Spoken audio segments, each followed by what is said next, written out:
ಮಹಾಭಾರತದಲ್ಲಿ ಶ್ರೀಕೃಷ್ಣ, ರಾಮಾಯಣದಲ್ಲಿ ಶ್ರೀರಾಮ, ಈ ಕಲಿಯುಗದಲ್ಲಿ ಒಬ್ಬ ಬರ್ದೇ ಇರ್ತಾನೆ.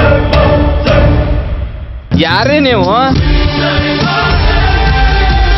ಇವನ ಅಣ್ಣನ ರೋಪ್ ಹಾಕಿದ್ದ.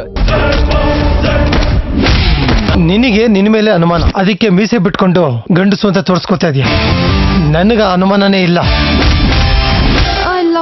ಬುರಿಯೋ ಸೂರ್ಯ ನಂಬ ಸುಡಲ್ಲ, ಬೀದಿ ಹೋಗೋ ನಾಯಿ ನಂಬ ಕಚ್ಚಲ್ಲ, 700 ಕತೆ ನಂಬ ಓದಿಯಲ್ಲ. ಬೆಂಗಳೂರಲ್ಲಿರೋ ಕೆಲವೊಂದು ಹುಡುಗಿನ ನಮ್ದ್ರ ಮಾತ್ರ ನಡುಬದಿಯ ಆಗ್ತಿರ ಕೊಂಡ್ರು. ಈ ಗಂಡಸರು ಜಾತಿ ಒಳ್ಳೆಯವರಾಗಿರೋದಕ್ಕೆ ಈ ಹೆಣ್ಣಿನ ಜಾತಿ ಯಾವತ್ತೂ ಬಿಟ್ಟಿಲ್ಲ. ನೀನ್ ಹಾಕೊಂಡಿರೋ ಮೇಕಪ್, ನೀನ್ ಹಾಕೊಂಡಿರೋ ಕಾಸ್ಟ್ಯೂಮ್ಸ್, ನೀನ್ ನಡೀತಾರೋ ಸ್ಟೈಲ್ಗೆ 60 ವರ್ಷದ ಮುದುಕನೇ ನಿನ್ ಕಡೆ ತಿರುಗಿ ನೋಡ್ತಾನೆ. ಅಂತದ್ರಲ್ಲಿ ಯವ್ವನ ತುಂಬಿಕೊಂಡಿರೋ ಹುಡುಗರು ಬಂದ್ರೆ ತಪ್ಪೇನೆಲೆ? ನಾನ್ ನಿನ್ ಬಗ್ಗೆ ಇಲ್ಲಿ ಕನಸು ಕಾಣ್ತಾ ಇದ್ದೀನಿ. ನಾನೊಬ್ನೇ ಒಳ್ಳೆಯವನು ಹೇಳ್ತಾರೆ, ನಾನೊಬ್ನೇ ಒಳ್ಳೆಯವನು. ರಾಮಾಯಣ ನಡೆದಿರೋದು ನಮ್ಮಿಂದಾನೆ, ಮಹಾಭಾರತ ನಡೆದಿರೋದು ನಮ್ಮಿಂದಾನೆ. ಯಾಕೆಂಗೆ ನೀವು ಆಡ್ತೀರಾ?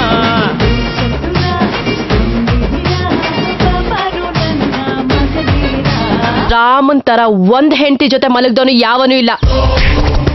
ಕೃಷ್ಣನ್ ತರ 16,000 ಹುಡುಗಿರ್ನ ಎಂಜಾಯ್ ಮಾಡಿದವನು ಯಾವನೂ ಇಲ್ಲ. ಇನ್ನೆಂದು ಹೇಳಲಿ, ಮೌನ ಮಾತಾಗಲಿ, ಎದುರೆದುರು ಬಂದಾಗ ಹೆದರೆದರಿ ನಿಂತಾಗ ಏಕೋ ಕಾಣೆ ನನ್ನ ಜೀವ ಕೂಗಿ ಕೂಗಿ ಕೂಗಿ ಹೇಳಿದೆ.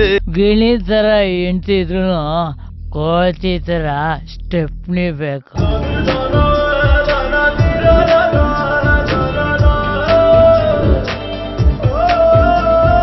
ಗಂಡು ನವಿಲಂದ, ಗಂಡು ಸಿಂಹ ಅಂದ, ಗಂಡು ಆನೆ ಅಂದ, ಎಲ್ಲಾದ್ರಲ್ಲೂ ಗಂಡನ ಮೇಲಿಕೆ ಇಟ್ಟ. ಒಳ್ಳೆ ಅಡಿಗೆ ಕೂಡ ಮಾಡೋದು ಗಂಡಸೆ.